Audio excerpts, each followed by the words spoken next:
श्री गणेशाय नमः। श्री सरस्वत्यै नमः। श्री सद्गुरुभ्यो नमः।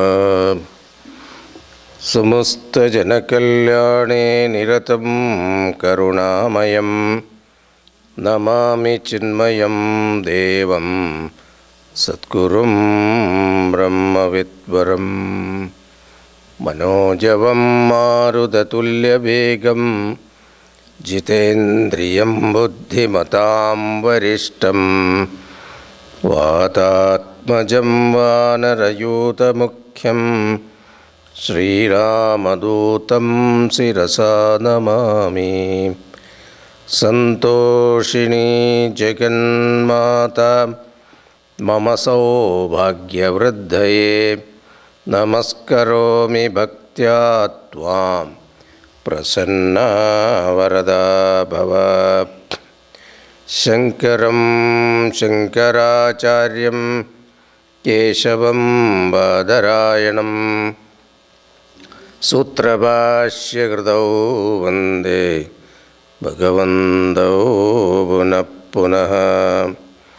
ॐ नमः प्रणवार्थाय शुद्धज्ञानैकमूर्तये निर्मलाय प्रशान्ताय दक्षिणामूर्तये नमः। सच्चिदानन्दरूपाय विश्वोत्पत्त्यादिहेतवे तापत्रयविनाशाय श्रीकृष्णाय वयं नमः। So we are starting Shiva Mahimna Stotra. It was written by a Gandharva called Pushpadanta. Pushpa means flower, Danta means tooth. So the one who has flowery tooth. That's literal meaning of Pushpadanta. Now this Pushpadanta was a great devotee of Lord Shiva, but he had one bad habit. He never grew flowers. So, but he used to steal flowers from the garden of a king. King was also a great devotee of Bhagavan, Lord Shiva. So he used to specially grow flowers for offering to the Lord. But by the time he thought of plucking and offering to the Lord, it is already gone. So Pushpadanta used to come in the night, and he being a celestial, nobody can see him. So the flowers used to disappear every day. So the king was really surprised. He was angry with the gardeners. And the gardeners said that, Lord, we are not doing anything. We don't know how it is disappearing. There must be some mysterious power. So the king understood, and he also went and sat in front of Lord Shiva and said, Oh Lord, please help me because I want to offer you the flowers. A thought came to his mind, and then he got up. He removed the nirmalyam, you know what you offer, and when you remove it, it's called nirmalyam.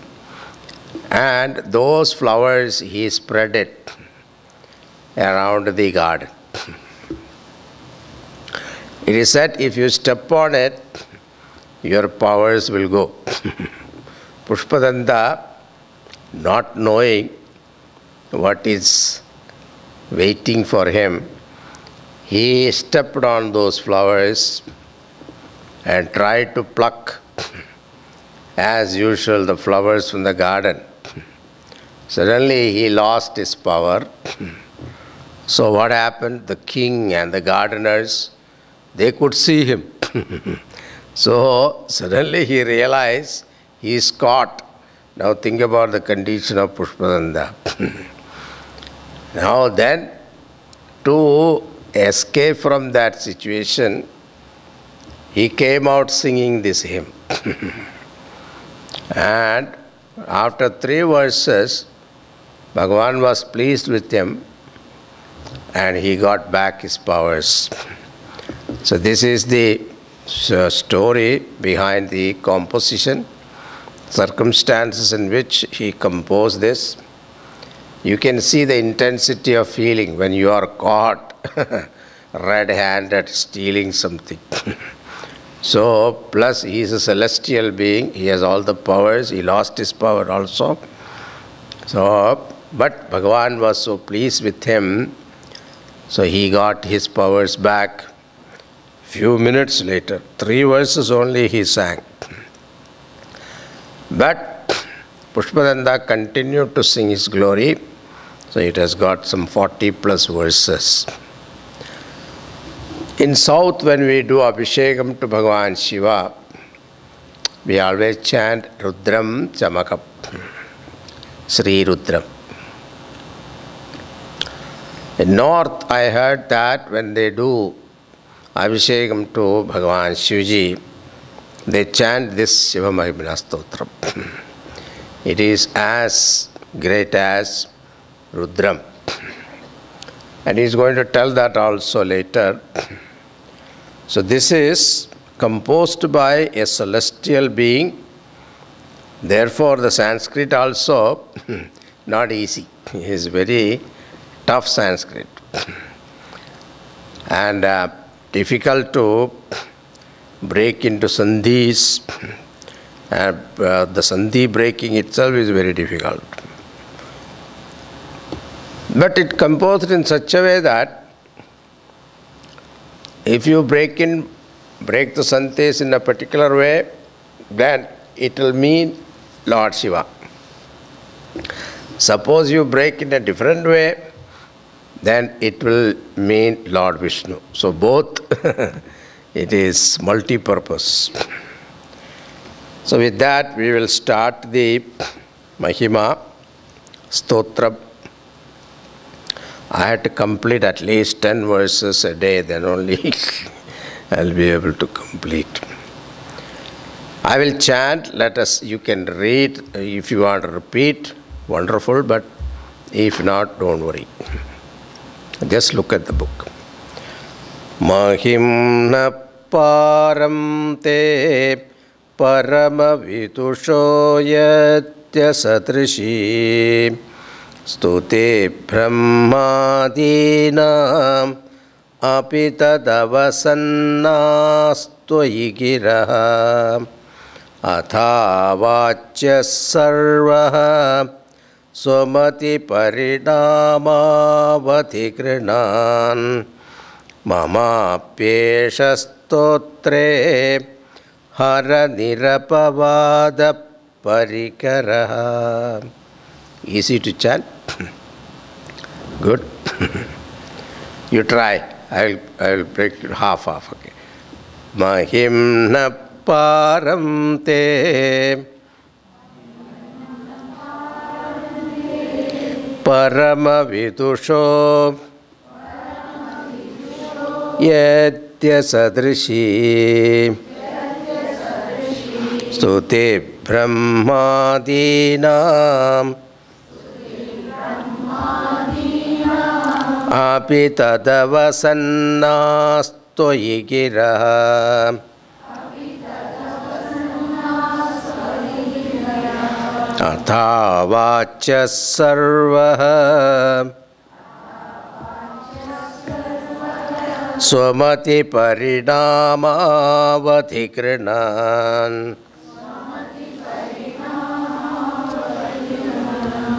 mama pyeshastotre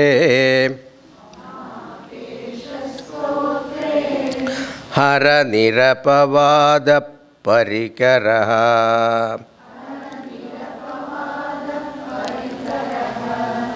E hara. O hara. Hara, the word is also very beautiful. Haran means the one who steals. Haraha.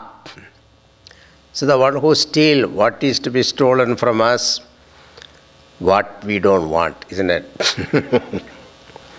What we dearly hold on to, but at the same time, it is not necessary. That is the one Bhagavan should steal from us. Our papas, the papi, that is ego, this is the one Bhagavan is the one to be invoked for removing this. That's why for every aspect in our body, there are presiding deities. So, Manaso Devata Chandrama, Buddhir Devata Brahmaji, Ahankarasya Devata Rudra. For our Ahankara, the Devata presiding deity is Lord Shiva. So to remove our Ahankara, whom we should worship?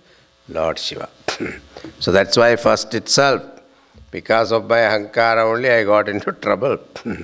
Therefore, oh Hara, remove my hue. Param te parama vidusho yadya sadrishi. Your greatness is param, aparam. One cannot imagine. It is incomparable. So incomprehensible. Aparam te parama vidusho yadya sadrishi. Even Stuti Brahmadinam api tadavasannastoyi giraha. Even Brahmaji, those people, great people, who are endowed with great ability to, because Brahmaji's consort is Saraswati, naturally he will have the ability to express well. So even Brahmajis, they are not able to praise you properly. So the Stuti Brahmadinam api tadavasannastoyi giraha. So they fall short of praising you, your true glory. Atha vachya sarva somati parinamavadhigranan. So yet it is all right for all of them to praise you according to their understanding. Somati parinamavadhigranan. According to their ability, they are allowed to praise you. So why not? Mamapyesha stotre hara nirapavada parigaraha. So if that is the case, if I praise you, you cannot blame me. I am making this attempt to praise you. This is what we call, your greatness is aparam, and I have very limited capacity to express or understand you. Even then, I am making an effort, I am daring to praise you, considering that even Brahmajis, they themselves failed in describing your glory. So, considering that, it gives me courage to praise you or to compose this hymn on you. Now, similar expression is there in Bhagavatam also, when Prahlada, when he saw Bhagavan, Narasimha in front of him, he wanted to praise him. He said, "Oh Lord, even Brahmaji, those people have failed. Brahmaji, Brihaspati, Saraswati, all these people have failed in glorifying you, because your glories are such that they are not able to comprehend or appreciate. Though they cannot be contained in words. So they have failed, but it gives me courage." He quotes an example. There was a Gajaraj. So there was an elephant, a great elephant that was caught in the grip of a crocodile in a lake, and at that time that elephant plucked one flower from the lotus from the pond and offered to Hari and prayed to him. And that prayer you accepted. Even though such a scholarly prayers of Brahmaji and Brihaspati you did not accept, but you accepted the simple prayer of this elephant. That gives me courage to praise you. So Prahlada says in Bhagavatam, there's a Prahlada Stuti. The similar tone, our Pushpadanta is also saying that, because even though those people failed, in spite of their great qualification, but that gives me the courage to praise you, to write this hymn. Now, in most of it shows the humility of the writer. That is the way they should. Because sometimes we have certain ability, like poets, they have an ability with the words, and that should not become an added qualification for you, or we should not be proud of it. That's why most of the great poets, when they write the first time itself, they tell you, "O Lord, I do not know your glory, but I am making this effort. For what purpose I am doing this?" That also you're going to tell next one. So what is the purpose? Even though I am not qualified to praise you, but I still want to praise you. What for? So Tulsidas also writes in Ramayana. So, O Lord Rama, I am trying to describe your glory. It is something like a housefly trying to compete with Garuda Bakshi.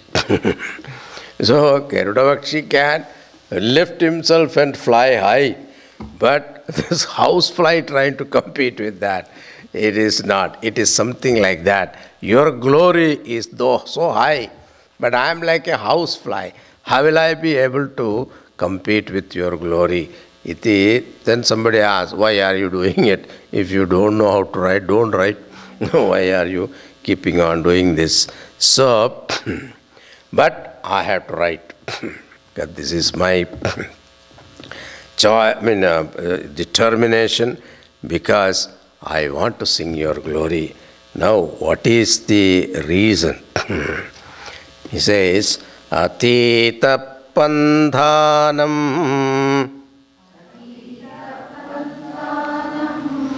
Tavacha Mahima Vang Manasayo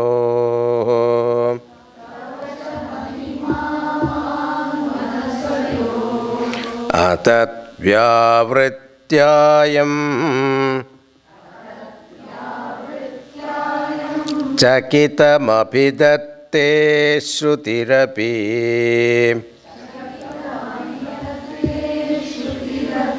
Sakasya Stotavyaha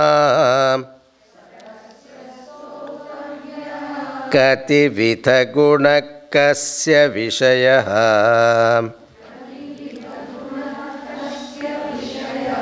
Pade Turvachine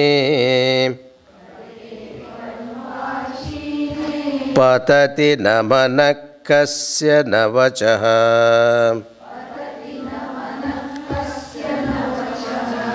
Atita Pandhanam Tavacha Mahima Vang Manasayoho. Your greatness is beyond the reach of speech and mind. Tavacha Mahima Vang Manasayoho Atitaha. Atitaha means beyond.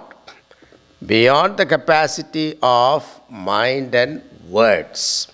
Now this expression is there in our Vedas. In our Taittiriya Upanishad, Yato Vacho Nivartante Aprapya Manasa Saha Anandam Brahmano Vidvan Nabipeti Kadachaneti. So this statement is there in our Upanishad, saying that without knowing, the word and the mind come back. From where the words and the mind come back. That truth, so words cannot express. Why? Because, now think about it, your own intimate experience, emotions you want to express. Words fail, isn't it? That's why all Hindi movies, you must have heard, Mujhe pyar ho gaya. This is a standard line they use. So, but then this person, he is not happy saying that in Hindi. Then he will translate that into English. So, I love you. English mein bolna hai. Then he feel good. Why? Because Hindi, the words that he expressed in Hindi, he feel that it is not enough. It is not loaded enough. So he wants to say something more. So the more the close or the subtle the emotion is, it becomes very difficult to express in words. So you try to tell, suppose you want to tell your husband how much you love. Try. In words. What do you say? You try to compare. I love you as much as I love my diamond ring. If you say, what will be the condition? So, even subtle emotions we are not able to express in words. What to talk about the Lord who is subtler than your emotion? It is impossible to express in words. Atita pandanam tavacha mahiba vang manasayoho adat vyavrityayam chakitam abhidatte shrutirapi. Shruti means Vedas. They themselves express or indicate to the Lord in trembling words. Chakita abhidatte, in trembling words. They use a method also. It's called vyavrittaha. Vyavrittaha means neti, not this, not this. This is a method the Shruti uses to point out the Lord. They cannot point out directly. What they do is indirectly they point out. Indirectly means not this body, not this mind, not this ego, not these memories. Then what is left? That is Bhagavan, Shesham. Shesham means whatever left over is Bhagavan. So this is how the Shruti also not directly indicate, they always use indirect method of pointing out the truth. Sa kasyastodavyaha kadhivida gunakasya vishayaha. Who can truly sing your glory? How many great qualities are there? So there are 1,000 names for every deity that you see. Shiva, Lord Shiva Sahasranama is there, Vishnu Sahasranama is there, Lalita Sahasranama is there. So all these Sahasranama, if you say they are the name of Bhagavan, no, actually Sahasranama is only a representative idea. Not that Bhagavan's name is only 1,000. He has got much more. But they represent the glory of Lord. Because glory of Lord is something that we cannot imagine. Say, the whole creation, this Brahmanda itself, how many galaxies are there? How many systems are there? Say, one sun has got one solar system. Sun is closer to us. This is a star. This star is closer to us, we call it a sun. And it has got a system, solar system. There are so many planets, 9 planets are there. Like that, there are so many stars in the sky. Isn't it? How many stars you can't even count. Each star, if they say, it is as big as the sun. Sometimes more bigger than the sun. And you think that our sun has got a one system like that, every star will be having their own system. And all of them are accommodated in this creation. Now again, all of them are working systematically without colliding each other or transgressing others' path. No traffic jam there. No accident happens there. Now it is said in our Shastras that each system has got one trinities. Brahma, Vishnu, Maheshwara taking care of one system. Like that, there are trillions and billions of systems in this creation. That's why Ramchandraji, Bhagavan Ramchandraji, one Brahmaji wanted to come and see him, ask appointment. So the Dwarapala asked, so you are coming from which Brahmanda? Because there are so many Brahmajis are there. How many Brahmajis are there? That's why Bhagavan is called Akhilanda Kodi Brahmanda Nayaka. So there are crores and crores of Brahmanda, and each Brahmanda has got one trinity, one pair, one set of trinities.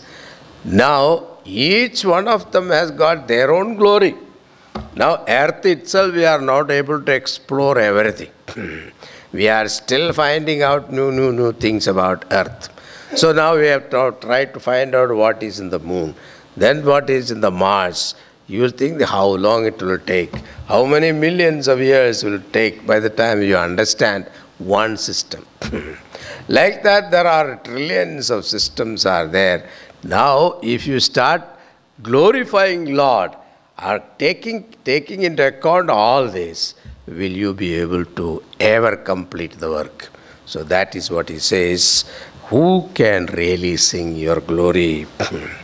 How many great qualities are there? Sakasyastodavyaha kati vida gunaha. How many great qualities are there? Kasya vishayaha. Who can grasp them? Who will be able to comprehend them? Padet turvachine patati.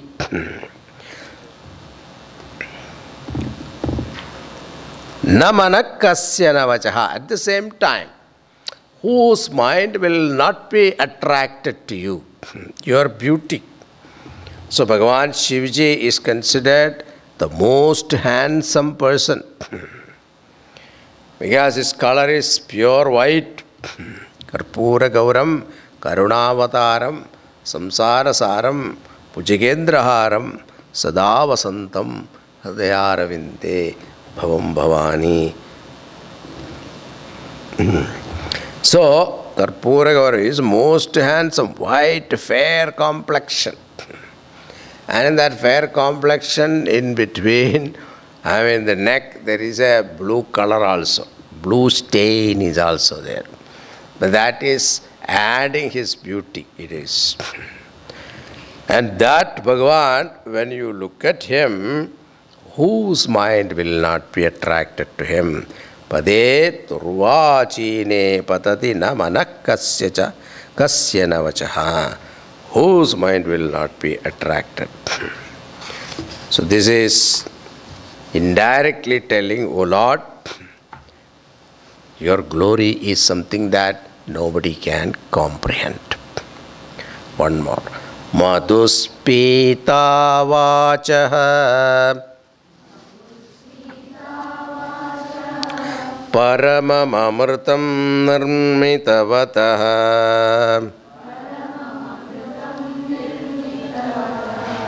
tava brahman kim vak api suraguror vismayapadam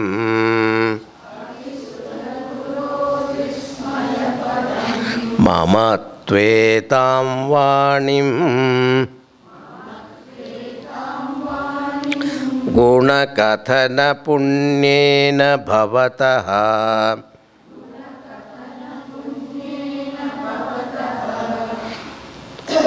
punamityarthesmin puramathana buddhir vyavasita.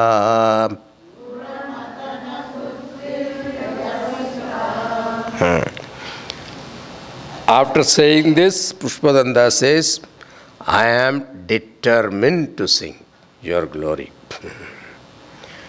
Why? Mamatvetam vanim guna kathana punyena bhavataha. So, I am singing your glory not because you like it. Because generally what happens, if somebody come and praise you, you enjoy it. So here also, Bhagavan, if I sing your glory, you will be pleased. For pleasing you, I am singing. No, it is not that. That is not the purpose. In fact, you cannot sing His glory also. Because glory is always an exaggeration.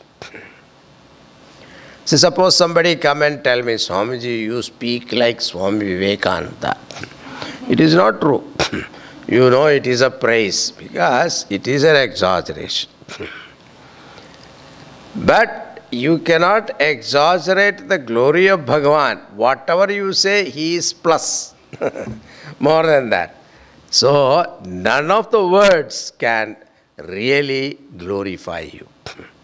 Then why are you doing this? It is said, Mamatvetam vanim guna katana punyena bhavataha. It is to purify my speech.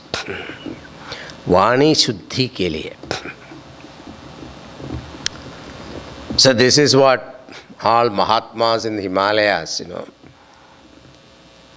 they, whenever they go for a walk or whatever they do, they keep on chanting Vishnu Sahasranama. So suppose you catch one sadhu, ask him the direction from Haridwar to Rishikesh, how long it will take. If you ask him, the sadhu will look at you and say, 4 Vishnu Sahasranama, he'll say.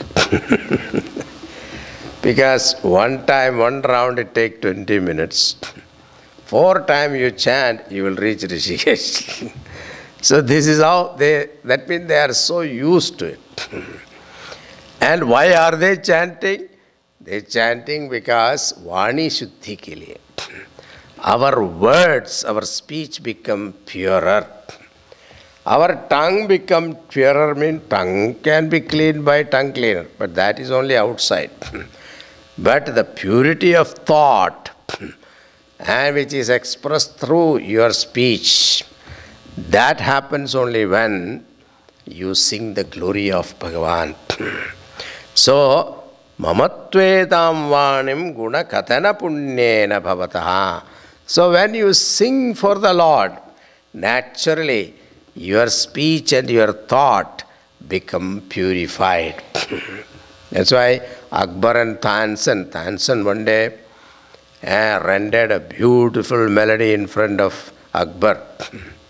So Akbar was very pleased and said, Tansen, you never sang this before. How? It is so beautiful. And Tansen said, Huzur, I am nothing compared to my Guru. Really? Yes. Then bring him here. And that my Guru will not come here. If you want to hear him, you go to him.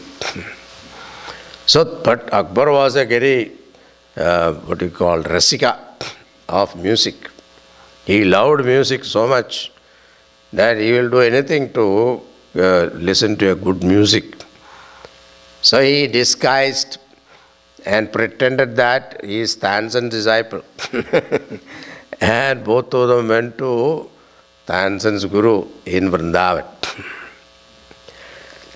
And then, early morning he got up and he saw he is going to the temple of Krishna.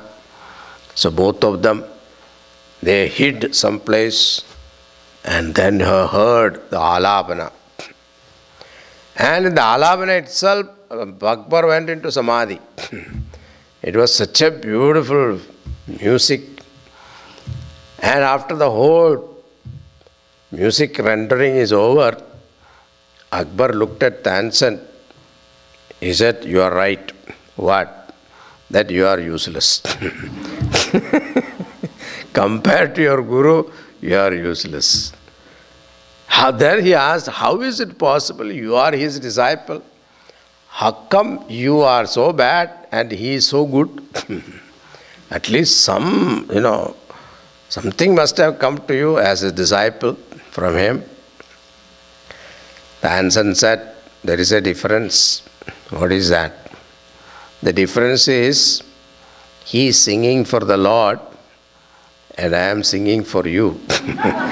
This is the difference. When I am singing for you, I am worried whether you appreciate or not, how much gift you will give me, whether my attention is to please you.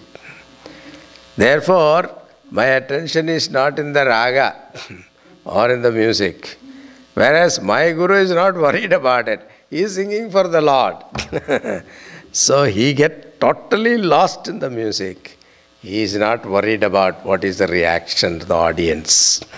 So this is the beauty. So when you start singing for the Lord, what happens? Your mind, your words, your speech become purified. Madhuspita vacha paramam amrutam narmidavataha. So you have even the words of Brihaspati. Tava Brahman kim vagapi suraguror vismayapadam.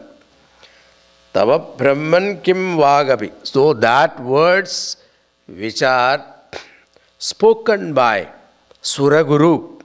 Suraguru means the Guru of Devas, that is Brihaspati. Even that, those words are also cause no wonder to you. And not only that, Madhuspita vachaha paramam amrutam narmidavataha. You have created the Vedas, which has got sweet nectarine words. In the Vedas, the Vedic statements are sweet and nectarine, which was created by you. That's why our Vedas, we don't try to find out a date. So nowadays the philosophers and the research scholars are trying to give a date to Vedas. They say 3000 BC, before Christ. That much concession is given. It was 1500, now it has become 3000. So even that is small amount. 3000 plus 2000, 5000. 5000 years ago, Bhagavan Krishna was there, okay? So that is not the time for, before Krishna, Vedas were there. Because the Bhagavan himself said in Gita also, Vivaswan manave praha manurukshvagave pravid evam parampara praptam imam rajasyayo viduhu sakale neha mahata yogo nashta parantapa. So in 4th chapter, Bhagavan said, I gave this to Vivaswan, sun god. Sun god gave it to Ikshvaku, and Ikshvaku, Vamsha, see, Raja Paramparaya, this has come down. Rishi Paramparaya also it has come down. So the Vedas have come from the Lord himself. Therefore it is as old as the creation. So don't try to give a date to Vedas. So that Vedas have come from you, which contain the sweetest words. Madhuspita vachaha paramam amrutam nirmitavataha. So that's why in Vedas also there is a statement, Jihva me madhumattama karna abhyam bhuri vishruvam brahmanak koshosi medhaya pihidaha shutam me gopaya. So there is a statement that the yachandasa mrishabho vishwarupaha chandobhyotyamrita asambhabuva samendro medhaya aspranodo amritasya devadharano bhuyasam shariram me vicharshanam jihva me madhumattama. So it's a prayer on Omkara. Yachandasam rishabho vishwarupaha. In Chandas means Vedas, Rishabha means the best. The best among all the Vedic statement is Omkara Shabda. So may we worship that Omkara which represent Bhagavan himself. May he blesses us with sweet word, jihva me mathumattama. Let our words be sweet. Karnabhyam bori vishruvam, which is very pleasant to the ears, ityadi. So those sweet words contained in the Vedas have come from the Lord himself, and that you, from whom the Vedas itself come, which is very sweet, that Lord, somebody is even like the Brihaspati tried to praise you, even that falls short. Then, mamatvedam vanim guna katana punnena bhavataha, even though that is the case, for the purifying my mind, for purifying my speech, Tvedam vanim gunakatana punnena bhavataha. If I keep singing your glory, I will purify my speech. Therefore, punamityarthesmin pura mathana buddhirvevasita. So therefore, I am determined to sing this hymn. Whether you like it or not, I am going to sing. Why? Pura mathana, this is called a destroyer of the 3 cities. Pura mathana buddhir vevasita. Punam ityarthesmin. Pura mathana means this Tripura. 3 cities Bhagavan Shivaji shot with an arrow and destroyed. That story will come, because Pushpadanda is going to summarize the whole Shiva Purana in this, in 40 verses. So the Shiva Purana, the main story, he himself will tell you. So at that time, this Tripura Rahasyam also comes. The Tripurari, the name, how he got it, that story also he himself tell. But the way he tells the story also, very, very humorous way he tells.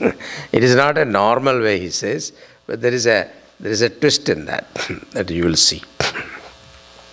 Now these are the 3 introductory verses, and in this introductory verses, when Bhagavan heard, he was very pleased, and Pushpadanda got back to his power of disappearance, etc. And all these Ashtasiddhis, Hanumanji had Anima, Garima, Garima, Ityadi. So these celestial beings also have that power. So they got back his power, means Bhagavan was pleased. Now the next verse is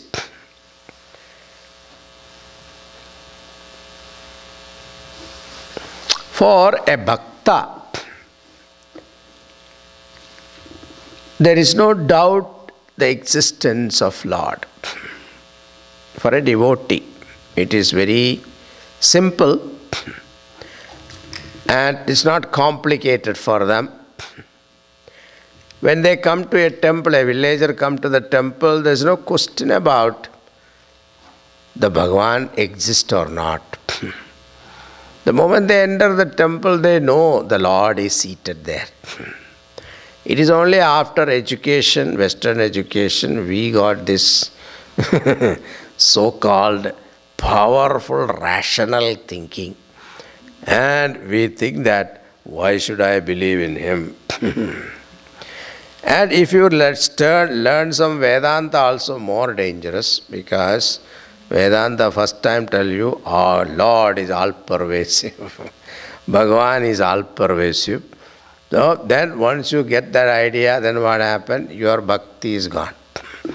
If the Lord is all-pervasive, he is in me also. If he is in me, why should I go to the temple? So in the temple there is no God. God is in me. I should worship the Lord in me. So this thought comes. So we become very skeptic. So skeptic people, there are so many doubts. Why God created this world?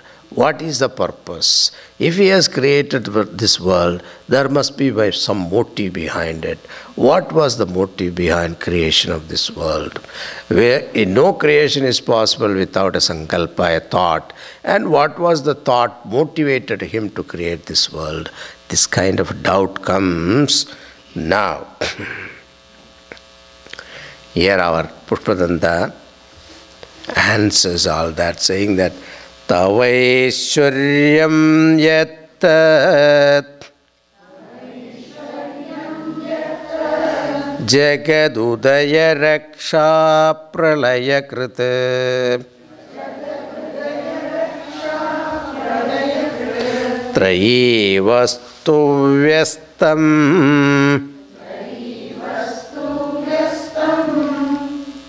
Tisrishu guna bhinnasu tanushu Abhavyanamasmin Varadaramaniyamaramaniim Vihandam vyakroshim Vedadatha ihaike jadadhiyaha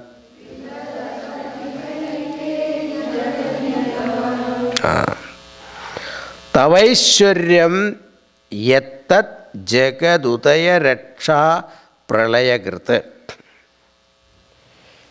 O Lord, you are the one, Jagat Udaya Raksha Pralayakrita. You are the one creates, sustains and destroys the manifested world. Now Vyasa Bhagavan has written 18 Puranas. In fact, Shiva Parivar, Lord Shiva, how many are there? Lord Shiva, Parvati, then Ganesha, Lord Ganesha and Subramanya Shanmuga. Gajanan, Shadanan. So, Lord Shiva himself has got 4 people at home. Of 4 of them he has written 1 Purana. So, Devi Puranam is there, Shiva Puranam is there, then Ganesha Puranam is there, Skanda Puranam is there, on Shanpava. So there are 4 of them there. Then Brahmaji, Brahmanda Purana, Brahma Vaivarta Purana, ityadi. Then Mahavishnu, there are 10 avatars are there. Each one of them, one, the Purana is there. Matsya, Kurma, Vara, 10 of them. He has got the Puranas. So there are total 18 Puranas. In each Purana, one particular god is highlighted. Suppose he talks about Lord Shiva. Shiva is depicted as Supreme Brahman. Number 1. Then Vishnu became number 2, Brahmaji became number 3, and like that. Now if he is writing Vishnu Purana, Vishnu is depicted as Brahman, the Supreme Lord, and Shiva is number 2, Brahmaji number 3. Now he is talking about Ganesha, let us say. Ganesha is Brahman, and then everybody else is number 2, number 3. Now it shows that one truth, but everything else is the same truth is expressed in different way. That's why our Trinity is also totally different concept. We have Trimurtis. There is a Trinity church also. There it is Father in the heaven, then Son and Holy Ghost. They are 3 different entities.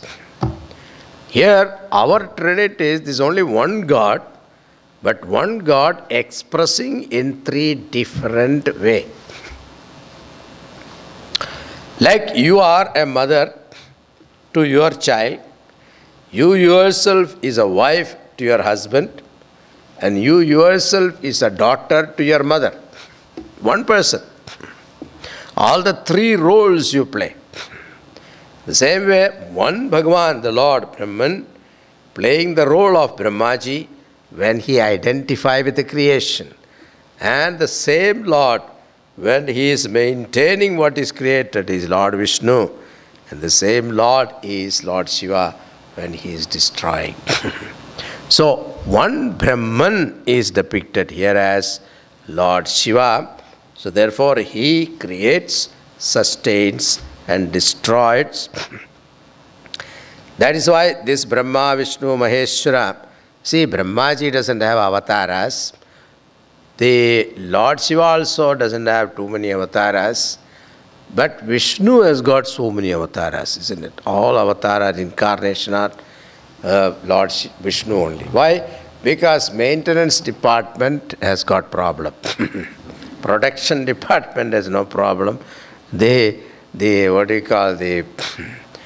destruction department also no problem. The one who has maintenance, he has problem. Suddenly breakdown happens, so he has to put on the apron and then come down and fix the machine with screw and spanner, etc. And sometimes he has to stay there and see whether the machine is functioning. So that's why Lord Rama stayed here.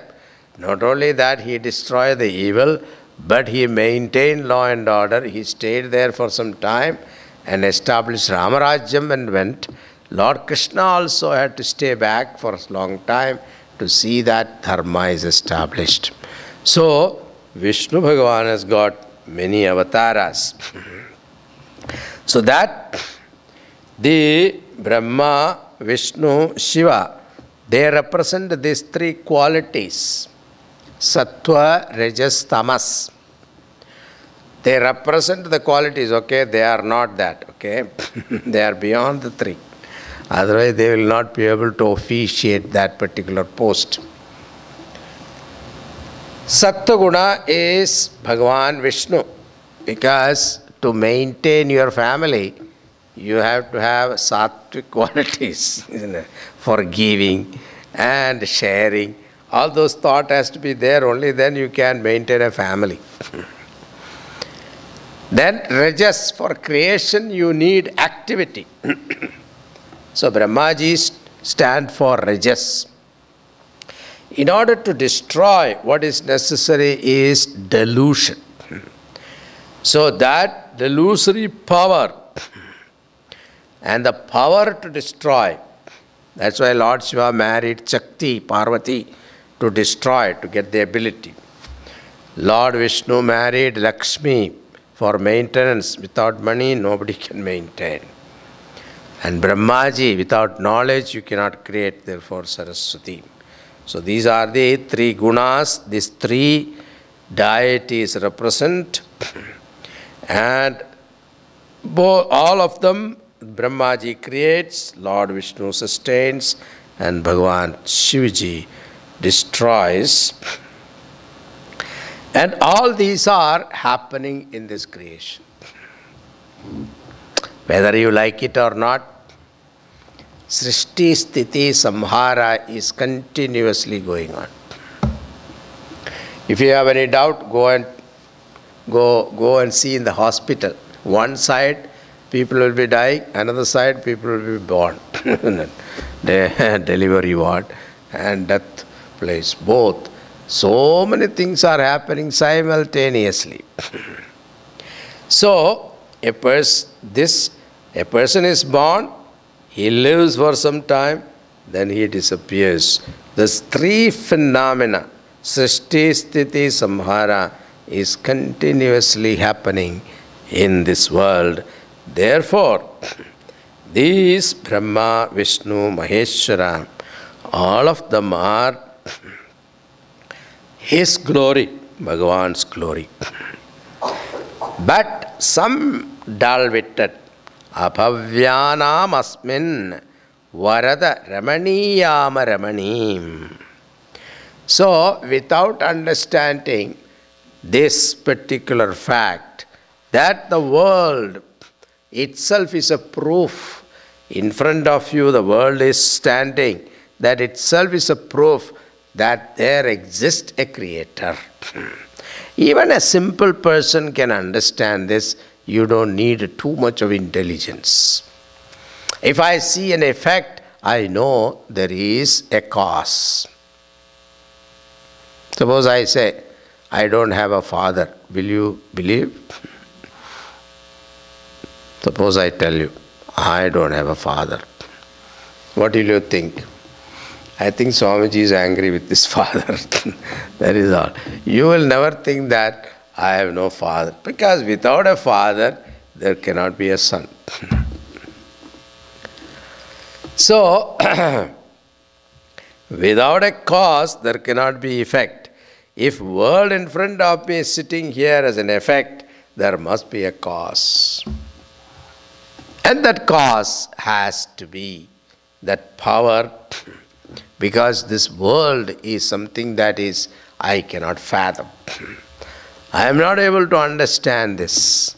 So naturally there must be, the person who created also must be greater than the world that I am beholding in front of me.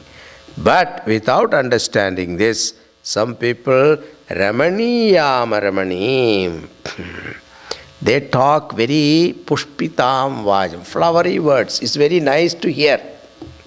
Especially Charvakas, materialistic, dialectical materialist, when they talk, it's very nice to hear. They will say, Yavat jive, sugam jivet, as long as you live happily. But you don't have money, doesn't matter, borrow money. Ranangritva kritam pipe. Even if you don't have money, keep borrowing and spending. Suppose they catch you, doesn't matter. If there is a punya papa, if you don't pay, it is a sin. No, who says sin and papa and punya, who says? Now tell me, when you borrow money from the bank and spend, is it happiness or sorrow? Is it happiness? That is called punyam. Then, when you want to pay back, are you happy to pay back? No, sorrow. That is papam. So therefore, don't pay back. You enjoy. Now when you hear this, it's very pleasing to listen to. But amaraniyam, amaramanim, ramaniyam aramanim. Yes, ramaniyam aramanim.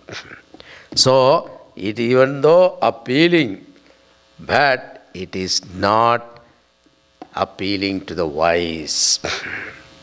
The words appear appealing only to the one who is misled. So not others. Vihandum vyakroshim vidadada iheihe jatadiyaha. Ignorant people, they will feel very appealing, but not the people who are wise. So, vihandam vyakroshim vitadata iheke jadatiyaha. So, these people are jadati, that means dull-witted. Such people are, they have no faith, and even faith is not required. Simple common sense is required, even that is also not working. So, miserable is their state. Now continuing, Kimiha Kinkayaha Sakalu Kimupayas Tribhuvanam Kimadharo Dhata Srijati Kimupadana iti cha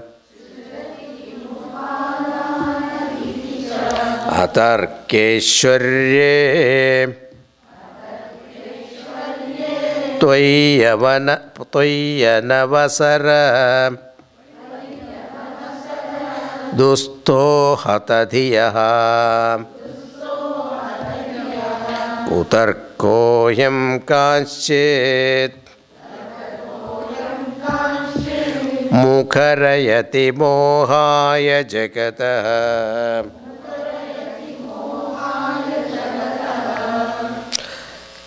Now their question is, how can God create this world? With what desire? Kimiha kinkaya sakalu kim upayas tribuvanam kim adharahat dhata srijati kim upadana iticha. So what desire, what prompted him to create this world? With what he created this body, this creation, with what material he created it? From where did he find material? With what instrument he created this world? All this question they ask.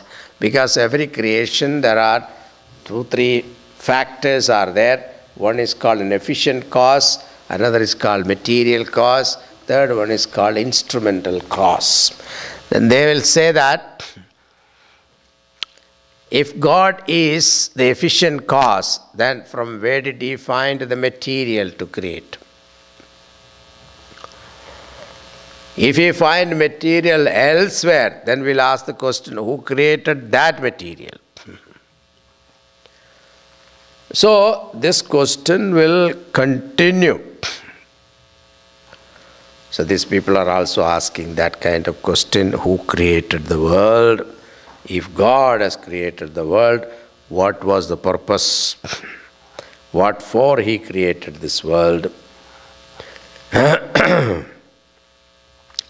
So, kimiha kinkaya. So, okay. Atarkyosharye toya navasara dustohadadiyaha. These are all ill-conceived questions. There is no true validity. And it will only confuse you.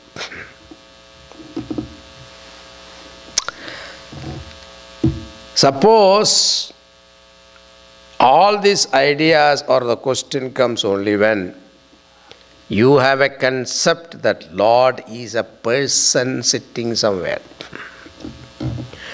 If you think the Lord is seated in the heaven, then created the world, if you think, then whatever you ask is correct. Why did he create? What for he create? All these questions. Same topic is coming in the evening also. So, you come in the evening, I'll tell you the whole thing. Here he is only mentioning casually. He is not analytical here. He is just saying such thoughts are useless these days. That's all. He is not delving deep into the why and where and how and all that. How Bhagavan is not a creator as such. And the creation is a cycle. It is not a linear creation. If you say linear creation means it started and ended at one point. It started at a certain point like Big Bang theory. It started after the bang. If you say it is an event taking place in a time and place, then it will end also another time. And what is the reason this particular form? Why human form? Why animal form? Why mosquito form? Why all other form? It is all random creation. There is no explanation. But we ask the question to that, this Podavada, see, it's the Big Bang theory. We also had in our Shastra, much before Big Bang, this Podavada it is called. Podavada means explosion. And this thought, the argument also was there, one of the school of thought in our system of philosophy. So, this Podavadis Vedantini asked the question that before the explosion took place, what was there? See, an explosion cannot take place without space, isn't it? Where does the explosion take place? There must be a space. Now, who created that space for the explosion to take place? Then again, if you say the atoms, the permutation and combination of the atoms in a particular proportion is called object. There also there is a problem. Atom being inert, it has no capacity to move and join, leave alone in a proportion. Who enlivened that atom to move? Or who decided the proportion? So all these questions are there. So, if you really think, you will not get carried away with these kind of thoughts. And all these thoughts are stemming from a concept that the Lord is a person sitting somewhere and He decided to create the world. And your question is not that why God created the world. Your question is why I am suffering. That is your question. Whether God created or not, that is not your point. So, it is not God who created the world. God in His presence, Maya. Maya means all jivas in potential form is called jiva, Maya. All jivas, 84 lakh species are there in this creation. All of them go into a potential form, and that state of potential form is called Maya. And that Maya manifests that potential seed into a manifested form. That is called creation. And this manifested world also, one day it will go into an unmanifest state. Like you go to sleep. When you go to sleep, all your potentials are unmanifest in a seed form. And when you wake up, everything will come back again. The engineer goes to sleep, he wakes up as engineer only, not as a doctor. So, a person who is thinking, he will not have these problems. Now, continuing. Ajanmano loka kimavayavavantopi jagatam adhishtataram kim bhava vitiranaavritya bhavati dhritya bhavati anisho va kuryad bhuvana janane kapparikaram yato mandastvam prat ayamaravara samsherata ime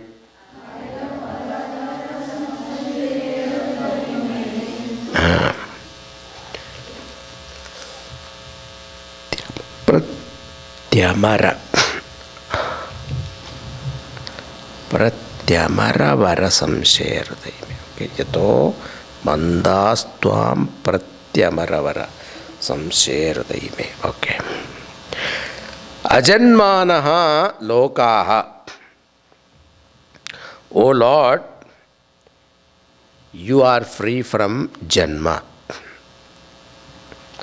Kim avayava antepi jagatam.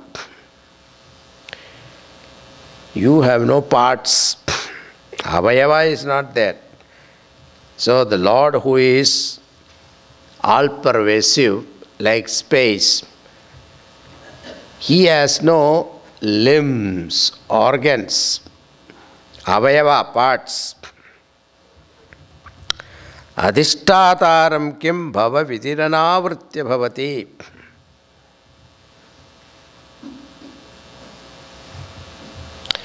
Can this creation takes place without somebody behind it? Without the president. Adhishtataram kim, adhishtanam. Without adhishtanam support, can there be an existence of this world? Possible. I exist, you exist, the world exists, the space exists. What is that existence? Everything in space exists. The space is the one that makes everything exist, Adharam. But what is the Adharam for space? That without that Adharam, any creation is possible.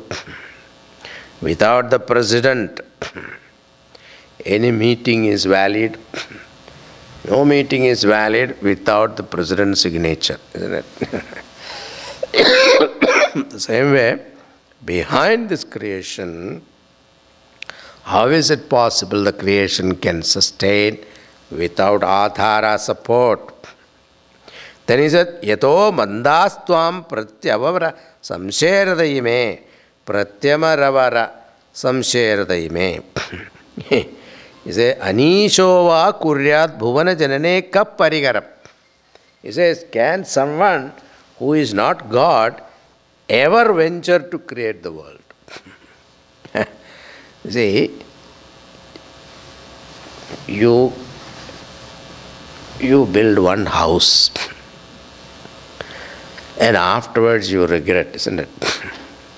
I don't know why I got this house made. Now maintenance of the house, taking care of the house, paying the mortgage, all those things. You move from rental house to your own house. That transition, you have to suffer a lot. A lot of sacrifices to be made to maintain your own house. One house you built, you regret. Think about the whole creation. And how many problems. All of us, each one of us separately complain to Bhagavan, isn't it? And our complaint is not one time. It is continuous. One problem is over, another problem. That problem is over, third problem. Third problem is a fourth problem. Until we die, we still complain to Bhagavan. So like this, think about 6 billion, 7 billion people continuously on a round-the-clock basis complaining to him. And he has to listen to also. And if he does something good to somebody, the other fellow gets destroyed. So he has to make a balance also. And think about the system that is continuously running. Imagine that earth itself is round and it has trillions and billions of gallons of water in the ocean, 7 seas put together. All of them are suspended in the air without any stopwatch. And it is rotating on its own axis. Double rotation. It is rotating on its own. It is going around the sun also. And all this, the planets, etc., they are all globes. Everything is globes. And all of them are in the air. Think about it.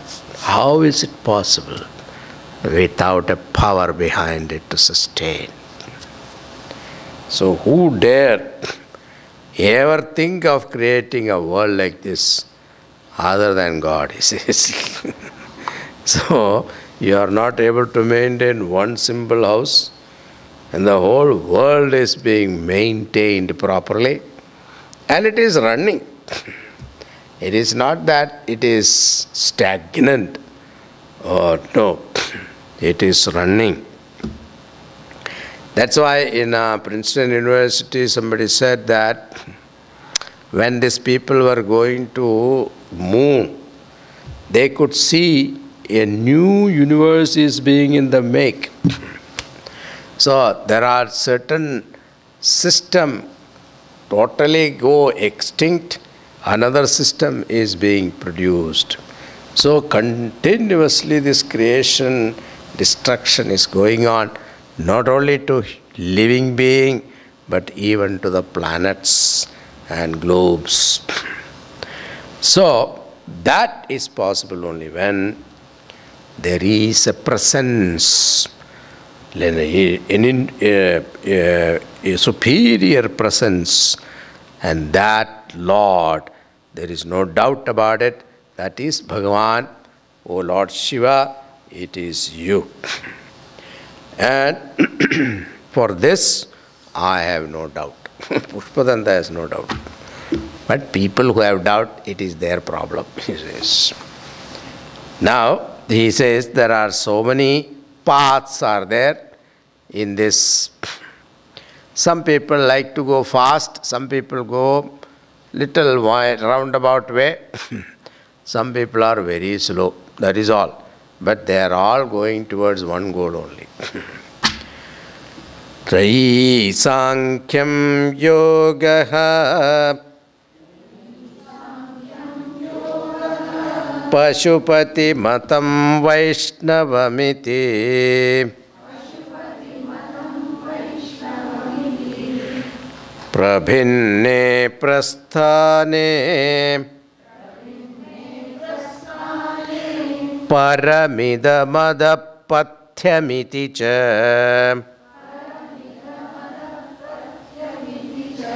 Ruchinam Vaichitryad Richu Kutila Nana Pathajusham Nrinameko Gamyaha Tvamasi Payasamarnava Iva.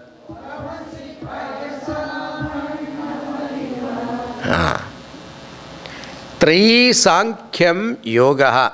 In this Veda, three Vedas. Three here means Vedas. Vedas generally considered three. The fourth one was added later. Atharvana Veda was added later by Atharvana Rishi. But generally, Rigveda, Yajurveda, Samaveda, three Vedas. Or all Vedas are written in three styles, different styles. One is a prose order, another is mantra, verse form, third one is musical form. Samaveda are all musical. So these three Vedas are interpreted, or there are three types of systems are also he is naming here. Sankhyaṁ, Yogaha, Pashupati Matam, Vaishnavamiti. One is Sankhya, and Sankhya of Kapila Muni, then Yoga of Patanjali, Ashtanga Yoga of Patanjali, then Pashupata means Shaiva system. Shiva is the Kashmiri Shaivism and all that. So Shiva is the supreme, ultimate reality. Then Vaishnava Matam. Then others say Vishnu is the highest supreme Lord. And Ruchi, then all of them, Ruchinam Vaichitya Richu Kutila Nana Patajusham Nrinam Eko Gamyat Tvamasi Payasamarnava Iva. Each one say, this is the best. Our path is the best. Vaishnava says, Vishnu alone is God, and that is the greatest path. Shaivite says, Shiva alone is the Lord, that is the greatest path. Yoga says, this is the only method, no other method, you can reach the Godhood. Then Sankhyan philosophy, they say, this is the only method. Each one of them champions their own path, but the Pushpadanta says, all these different paths people chose according to their Ruchinam Vaichityat. Because of their taste, temperament. Each one chooses a particular path because they are cut out for that. Their temperament is like that. A person who is physically oriented, that person should be given karma, seva. A person who is emotionally oriented, he should be given the path of bhakti. people who are rational, intellectual people, they should be given path of inquiry. So, and people who have everything little, then they should be given path of yoga. So this is how it is given. So each one has to see where your ruchi, taste is. And then you choose that path. No particular path is greater or lesser, but each one has got its own purpose. And how you choose it, it is all up to your taste. So, but finally, all of them reach you alone. All the path leads to you. Akashat patitam toyam yatha gacchati sagaram sarvaneva namaskaraha keshavam pratigacchati. Like the waters fall upon the mountain, they become rivulets, slowly rivulets become rivers, the rivers finally end up in the ocean. The same way, wherever, whomever you worship, all worship ultimately reach the feet of Lord. So that is what he says. Nrinam eko gamya tvamasi payasam arnavam iva. So like different rivers enter the same ocean, finally all the worship to whoever you give finally reaches you only. So it doesn't matter which path you take, that is not important, but final goal is the Lord. That is considered important. If this understanding is there, so any path you take according to your temperament, it is fine. So that is Pushpadanda's contention.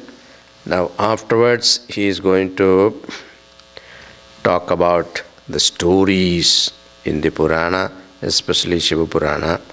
So we will see that tomorrow. Okay.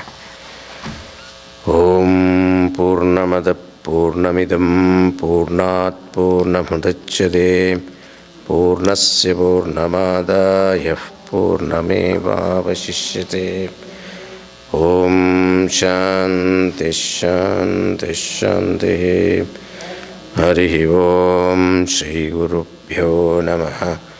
Hari Om.